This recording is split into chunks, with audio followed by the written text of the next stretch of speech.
felizes, como acabamos de cantar, mas da sua glória aqui vem manifestar. A glória é a presença de Deus. E o que nós seríamos ou poderíamos fazer sem a presença de Deus?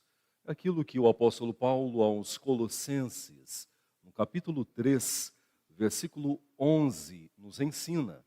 Porque Cristo é tudo em todos. Louvado seja Deus. Louvado porque Ele está conosco, nos fortalece, nos sustenta, renova a nossa esperança, as nossas forças, sustenta a nossa história, modifica o nosso coração, as nossas inclinações e vontade. E tudo isso revela a soberania do Senhor. Soberania de Deus é o poder extremo, total de Deus, que não podemos conhecer na sua totalidade em fazer tudo conforme a sua boa, perfeita e agradável vontade. E ai de nós, quando resistimos à sua soberania. E é isso que nós temos aprendido durante essa série de sermões nas 10 pragas que Deus enviou ao Egito. O pastor Marcelo deixou bem claro hoje para nós que a terminologia praga é uma tradução que veio variando, passando pelo latim, porém, o original hebraico significa golpe ou pancada, que revela o poder de Deus, a grandeza de Deus, diante o coração do homem rebelde, revoltado, distante da vontade, distante dos planos do Senhor, decidido radicalmente a viver segundo a sua vontade, bel prazer, vivendo seus pecados nas suas profundezas extremas, distante do querer de Deus.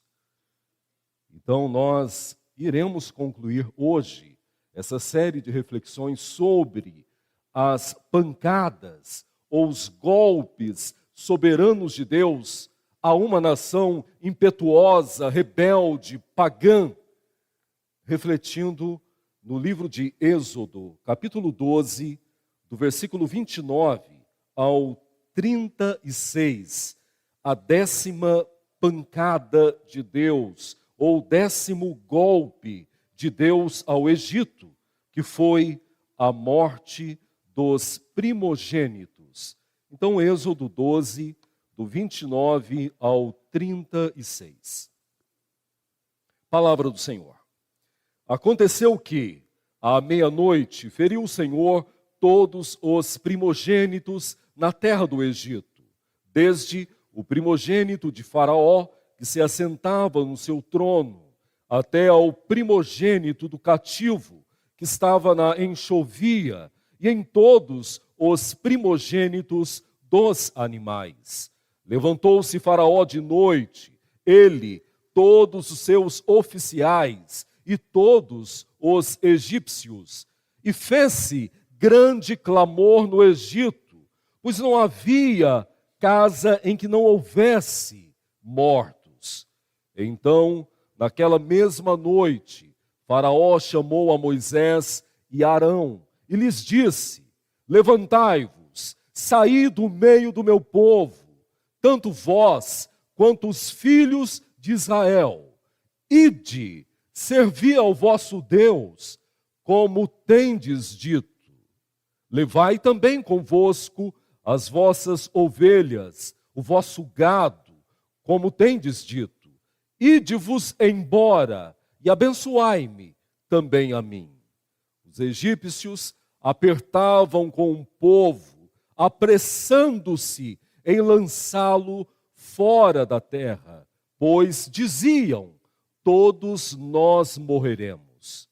O povo tomou a sua massa antes que levedasse, e as suas assadeiras atadas em trouxas com seus vestidos sobre os seus ombros. Fizeram, pois, os filhos de Israel conforme a palavra de Moisés, e pediram aos egípcios objetos de prata e objetos de ouro e roupas. E o Senhor fez que seu povo encontrasse favor da parte dos egípcios, de maneira que estes lhe davam o que pediam, e despojaram os egípcios. Palavra do Senhor. Deus, nós nos prostramos diante da tua palavra, que é inerrante, inspirada e expirada por ti, para revelar às nossas vidas a tua vontade. A mesma palavra que é o poder do Senhor para a salvação, é o poder do Senhor para sustentar a sua igreja nos caminhos aplanados pela tua justiça. Fala conosco, tranquiliza os nossos corações, qualquer obstáculo, qualquer impedimento que possa atrapalhar a nossa compreensão da sua palavra, que seja removido pelo Senhor. Que somente a sua voz seja ouvida e que a obra de iluminação, de capacitação do Espírito Santo seja total em nós nesses momentos. Essa é a oração que fazemos em nome de Jesus. Amém. Nós vimos que na 8ª praga, os oficiais de Faraó disseram para ele: liberte o povo de Deus, liberte o povo de Israel, porque nós estamos perecendo. Você não percebeu ainda que a nossa nação está arruinada e a cada dia estamos perecendo diante do Deus de Moisés? Mas o coração endurecido, pecador de Faraó, que se portava como uma divindade. Faraó carregava sobre si uma autoridade máxima naquela nação. Era porta-voz das divindades do panteão egípcio. Também agregava sobre si o governo religioso e o governo político daquela nação. O significado de Faraó é aquele que traz ordem ao caos. Mas nós percebemos que durante todo o registro bíblico sobre a justiça de Deus no Egito, o poder que Faraó pensava que tinha foi declarado neutro. E Faraó não poderia colocar ordem, nem mesmo no caos da sua alma. Vimos hoje de manhã a 9ª praga, que foi a escuridão.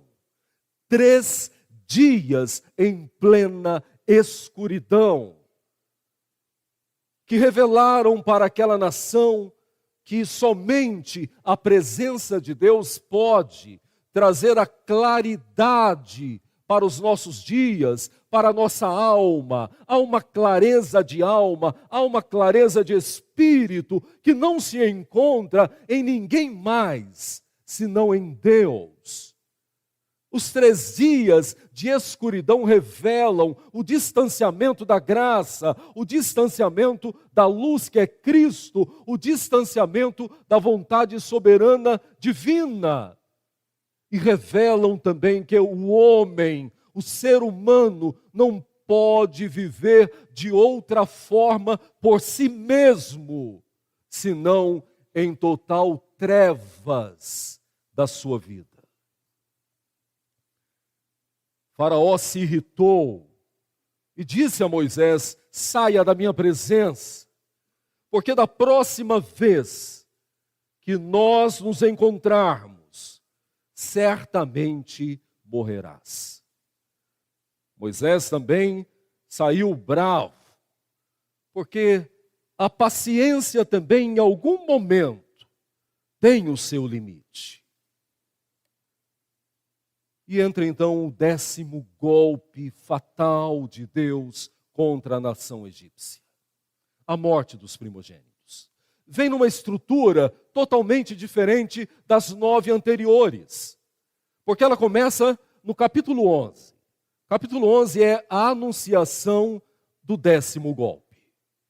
Deus fala com Moisés e diz: olha para o povo, conversa com o meu povo e diga que eu ferirei a terra do Egito. E tirarei a vida de todos os primogênitos, desde Faraó até o servo mais simples e também dos animais. Mas o meu povo será poupado. Capítulo 12, nós temos um relato maravilhoso e que tem grande significado para nós, que foi a instituição da Páscoa, com detalhes preciosos, minuciosos. Deus mostrou para o seu povo que haveria uma festa e que essa festa deveria ser realizada sempre, porque ela marcaria o grande livramento de Deus para o seu povo.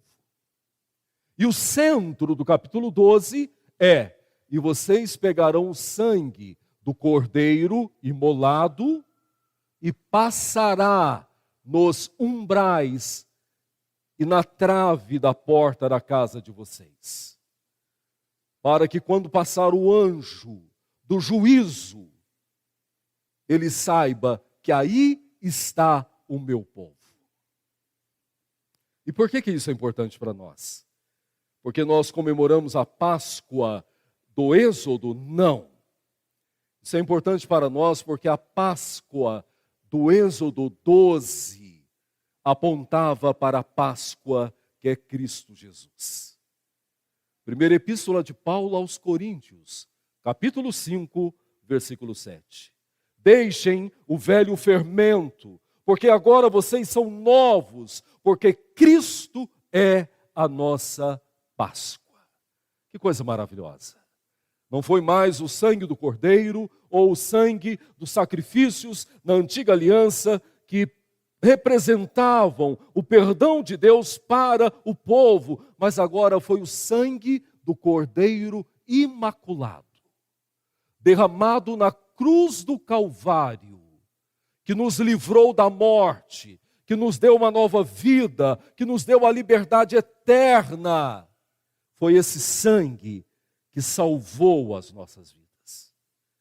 Na nossa versão, que é a ARA, chama a Páscoa de Cristo, o nosso Cordeiro Pascal.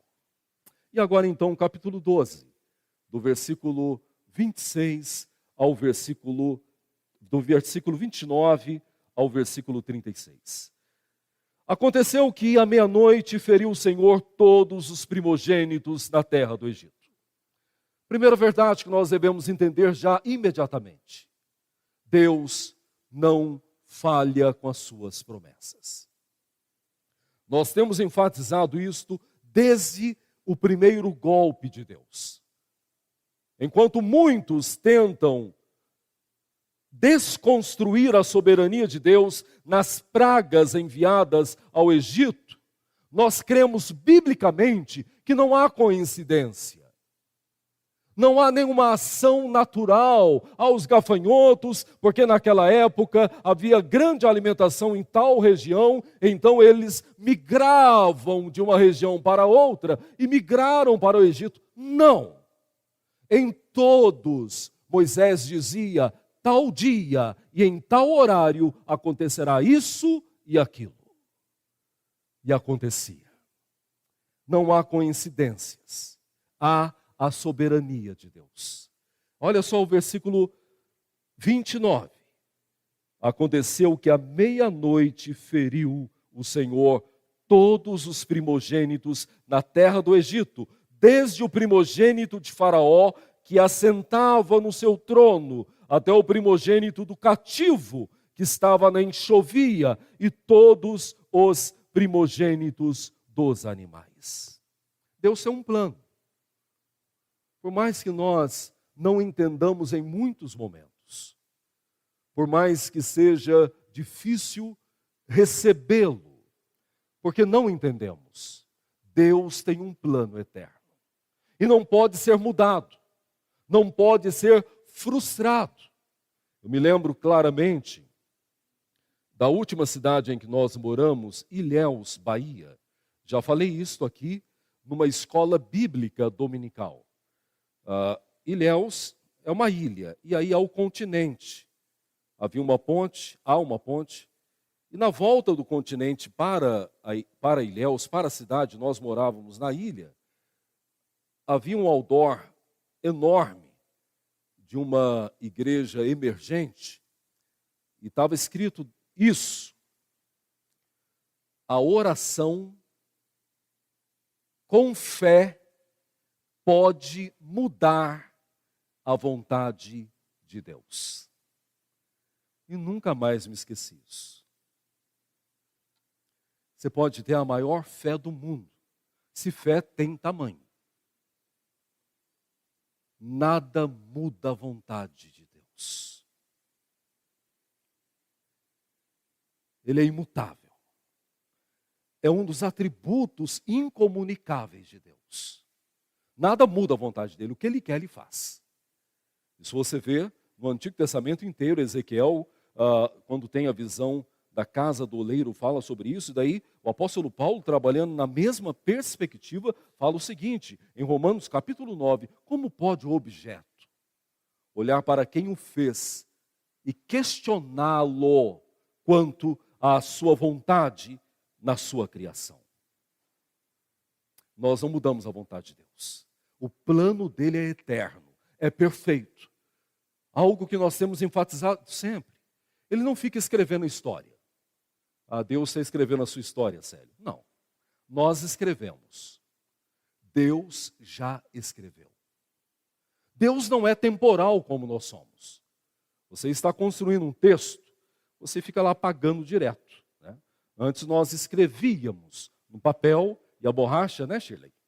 Hoje não. Hoje digita no celular, no tablet, no notebook, e daí você apaga. Escreve de novo. Não é assim, pastor? A gente está preparando uns estudos lá e apaga de novo. Não vai. Daí começa do zero. Nós somos assim. Deus não. Deus escreveu uma história.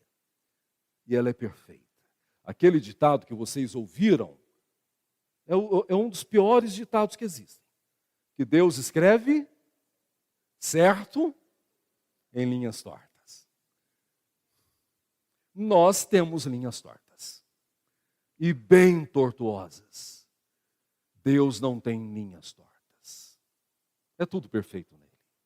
É por isso que Jó, no capítulo 42, já falei sobre isso em uma das reflexões dessa série, afirmou algo tão maravilhoso. Bem sei que tudo podes, e que nenhum dos teus planos pode ser frustrado. Você conhece um Deus como o nosso Deus? O Egito tinha o maior dos panteões de divindades já conhecido. E nem esse panteão de deuses pôde, em algum momento, dar o mínimo de alívio para o povo do Egito diante do Deus único e verdadeiro. Então o versículo 29 já dá essa lição maravilhosa para nós. O plano de Deus é santo, é perfeito, Ele tem horário, Ele faz conforme a vontade dEle, não se rebele, não duvide, não tenha incredulidade, não faça greve com Deus, porque nada disso resolve. Nada disso resolve. Romanos capítulo 12 tem algo maravilhoso. Olha, não vos conformeis com esse século, com toda essa tendência mundana, que se distancia do Senhor. Pelo contrário, renovais a vossa mente, o vosso coração, a vossa vida, para que vocês possam experimentar qual é a boa, perfeita e a vontade do Senhor. E a maravilhosa vontade do Senhor. Versículo seguinte. Levantou-se Faraó de noite, ele, todos os seus oficiais, todos os egípcios, e fez-se grande clamor no Egito, pois não havia casa em que não houvesse morto. Segunda lição que nós aprendemos com isso: o juízo de Deus é real. Então não brinque com Deus. Não leve a vida espiritual de forma brincalhona, sem temor, sem comprometimento. E é isso que nós vemos. A vida com Deus é algo muito sério. O compromisso com Ele é muito sério.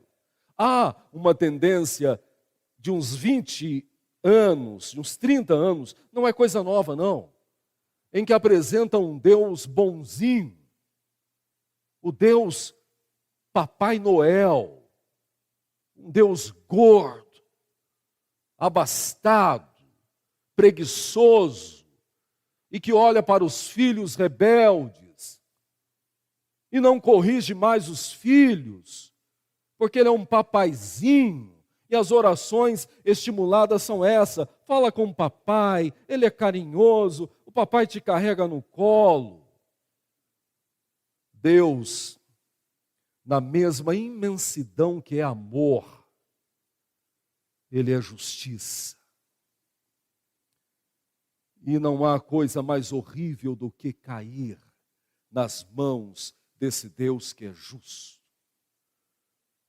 Então é tempo de despertar, é tempo de entender que não há essa relação com um pai brincalhão, com um pai que vai passar as mãos no meu erro, com um pai que vai acobertar o meu pecado, a minha falha, com um pai que vai aceitar um culto misturado com pecado, com ingratidão, com infidelidade. Deixemo-nos desses enganos e entendamos que não há outra forma de nos apresentar diante dele sem um coração transformado, modificado, justificado e rendido à sua vontade. Ele é juízo, ele é justiça, ele castiga sim. E tem pregadores que temem, porque hoje o temor de muitos é ser cancelado, não é verdade? Principalmente quando está sendo gravado. Eu ouço pastores, amigos falar: é um risco, porque agora joga no YouTube e como fica? Fica do jeito que sempre vai ficar. A palavra de Deus é verdadeira. Então, se tem pastor que tem medo de falar que Deus castiga, a Bíblia fala: Deus castiga e me castiga. Que Deus amaldiçoa, a amaldiçoa. É a Bíblia que ensina. Agora, aqueles que temem ao Senhor, aqueles que andam no seu caminho, aqueles que têm prazer na sua lei e nela meditam dia e noite, aqueles que aprenderam a negar a si mesmo, tomaram a cruz e seguem a Cristo, são estes que no relato de Êxodo são preservados por Deus. As trevas não alcançaram a casa de Israel. Vocês viram hoje de manhã. E a morte dos primogênitos não alcançou a casa do povo de Deus. Versículo 31. Então, naquela mesma noite, Faraó chamou a Moisés e a Arão e lhes disse: levantai-vos, saí do meio do meu povo, tanto vós como os filhos de Israel, ide servir ao Senhor, como tendes dito. Levai também convosco vossas ovelhas, vosso gado, como tendes falado. Vão embora e abençoai-me também. Os egípcios apertavam com o povo, apressando-se em lançá-los fora da terra, pois diziam: todos nós morreremos. Terceira lição que nós temos de Deus para as nossas vidas. Tudo o que possuímos é providência divina. Nós ouvimos isso de manhã aqui. nos golpes, nas pancadas divinas anteriores, Faraó sempre colocava algum obstáculo. Não, você pode ir. Você e os homens vão, mas a família fica. Não, vocês podem ir, mas os animais ficam. Por que Faraó fazia isso? Porque Faraó entendia que se ficasse algum bem no Egito, o povo voltaria, Moisés voltaria, eles não iam deixar a família, eles não iam deixar tudo que Deus havia dado para eles. Hoje, de manhã, nós ouvimos isso também. Faraó falou, vocês podem ir, mas muitas coisas vocês vão deixar. E daí qual foi a resposta de Moisés? Não, nós iremos e levaremos tudo o que Deus nos deu. Tudo que é nosso. Ele endureceu o coração e não deixou, e aconteceu tudo o que nós vimos de manhã. Agora, esses versículos nos revelam algo maravilhoso. Faraó entendeu, pelo menos momentaneamente, que não tem como medir forças com Deus. Não tem como inquirir a Deus. Jó, lá no começo, capítulo 8, fala assim, quem pode questioná-lo? Quem pode inquirir aquele que estendeu as nuvens como se fossem uma cortina? Ele é soberano na sua vontade. Faraó, diante aquele grande trauma, os primogênitos haviam morrido, inclusive o dele, que seria o seu sucessor. Agora olha para Moisés e Arão e fala, vai embora, leva tudo. Não quero nada de vocês aqui. Leva gado, leva, como o pastor Marcos Paulo, leva gato, leva tudo. Não quero nada mais. E aí o povo do Egito chegou no meio daquela confusão toda e começou a empurrar. Saiam daqui o mais rápido possível. Porque se vocês ficarem mais um pouquinho, nós vamos morrer. Nós precisamos entender que o Senhor tem sido o provedor das nossas vidas. O que nós temos vem dele. E isso é importante, porque nós entramos em crise econômica facilmente. E a crise econômica quase sempre afeta a nossa espiritualidade, afeta as nossas emoções, os nossos sentimentos, afeta os nossos relacionamentos. E aí os nossos temores são, o que será de nós? Nós vamos perder tudo. Nós não perdemos nada daquilo que Deus nos dá. Ele é a nossa providência. Nós sabemos que não é o nosso trabalho que dá o nosso dinheiro. Nós sabemos que não é o nosso pai que trabalha, os adolescentes aí. Não é o seu pai, não é a sua mãe. É Deus que é a nossa providência. E Ele sabe do que nós precisamos. Havia uma pregação aí, há ainda em algumas igrejas, quanto à fidelidade a Deus com as contribuições e dízimos, que aqueles que não contribuírem, os gafanhotos irão devorar tudo o que Deus deu. Não vão devorar nada, o que Deus deu é seu. É Deus quem abençoou. O gafanhoto não devora nada do que é povo de Deus. Mas isso não te dá a liberdade de ser infiel a Deus. Não é mesmo? De não ser grato a Deus, revelando a sua gratidão também nas ofertas, como nós temos feito. E como muitas famílias, de missionários ou não, têm sido abençoados por isso. Isso revela a providência divina. E finalmente, vejam, do versículo 34, leiam por favor, numa só voz, 34.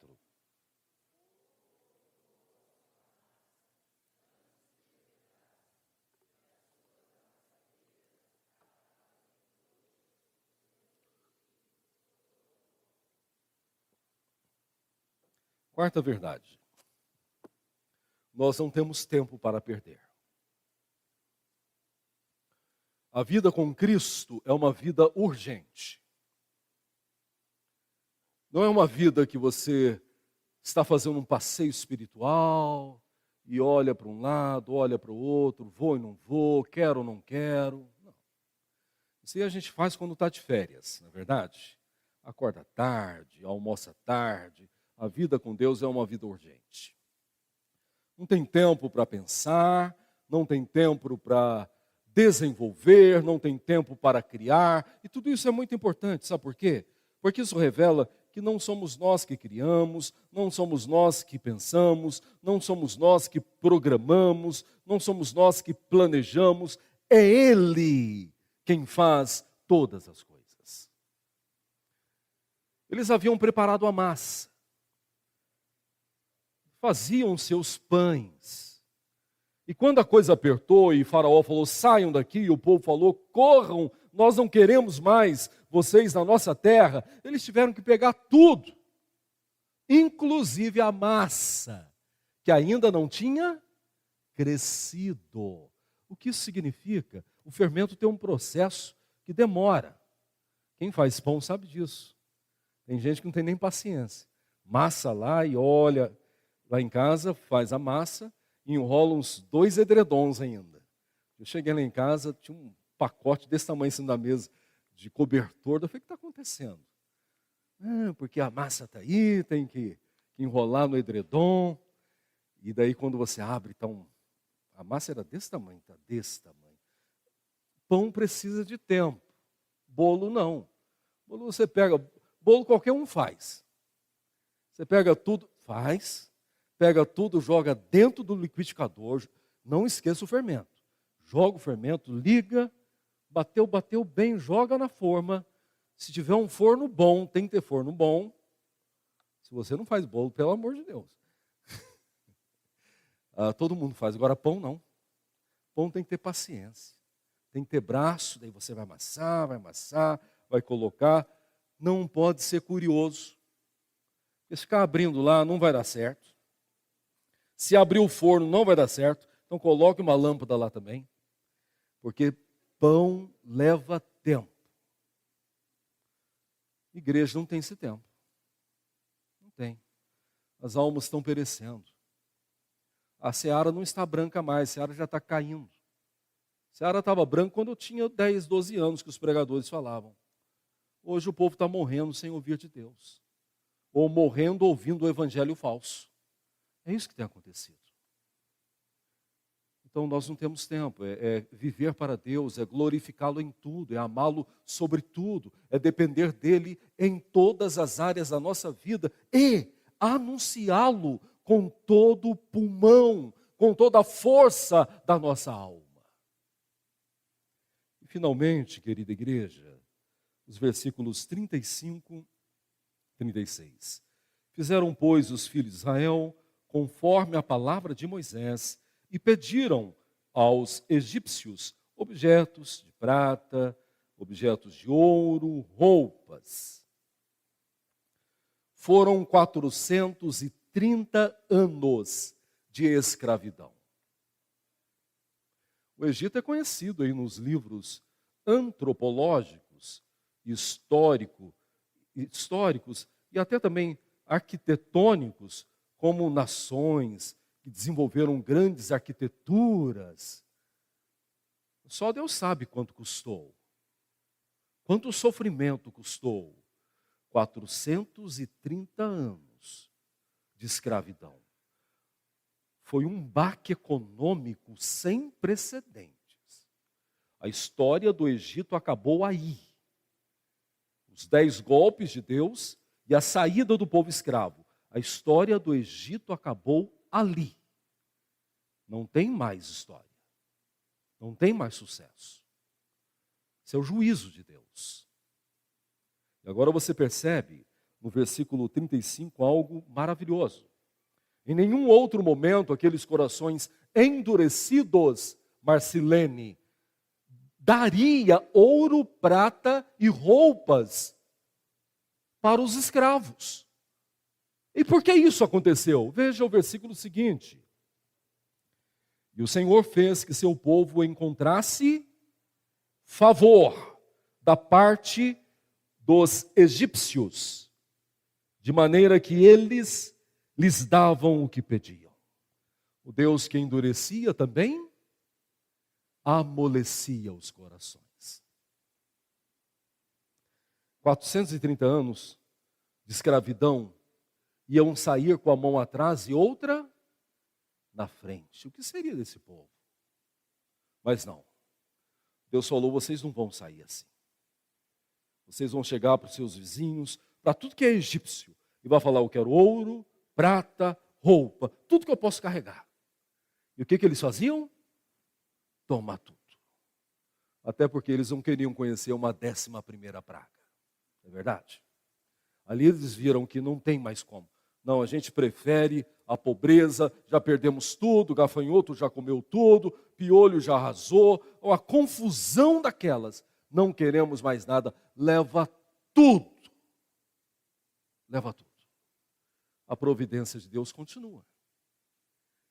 E aí você vai para Cristo, quando fala para nós, por que vocês estão ansiosos? Nós cantamos isso na primeira música hoje. Estão preocupados com o quê? Eu cuido dos pássaros, eu cuido do lírio do campo e cuido muito mais das vossas vidas. Da onde vai vir? Nós não sabemos. Mas nós sabemos, vai vir. E não tem como falar disso sem mencionar esse plano maravilhoso de Deus comunicado ao pastor Marcelo, ao conselho. Antes de eu chegar aqui, entrei já com o bonde andando e andando muito bem, que foi a plantação de igreja. Em setembro, né, pastor? Setembro. Não tinha um centavo. E como se faz uma obra dessa? Uma plantação. E Deus colocou isso no coração do pastor, conversou com o conselho, e colocaram na mão de Deus. Se vem de Deus, vai prosperar. E hoje nós estamos aí, pastor, com o imóvel prestes a ser alugado, né? 7 meses depois. É Deus que provê. De quem vai vir, quando vai vir, ninguém sabe. Mas de uma coisa nós sabemos, Deus cuida de nós. Eu acho que muito mais do que o povo do Egito, é o povo de Deus que aprendeu com os 10 golpes de Deus àquela nação. Nós aprendemos que Deus é soberano e Ele faz tudo conforme a sua vontade. Nós aprendemos que Deus é o Deus sobre todos os deuses. E as pragas foram diretamente contra cada uma divindade do Egito. Nós aprendemos que a vida é de Deus. É Ele quem preserva e é Ele quem tira. Nós aprendemos que Ele controla todas as coisas, desde o coração humano até as estações da natureza.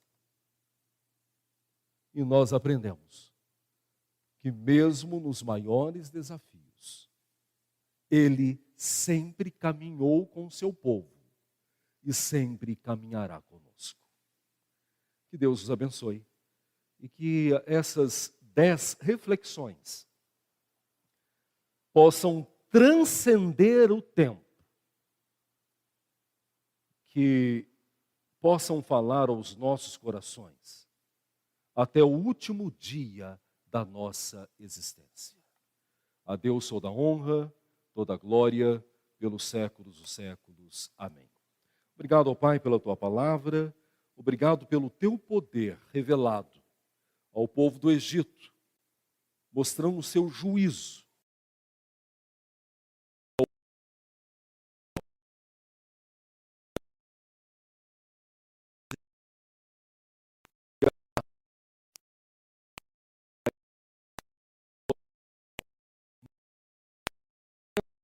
Ver na história, nós experimentamos nas nossas vidas as mãos poderosas do Senhor.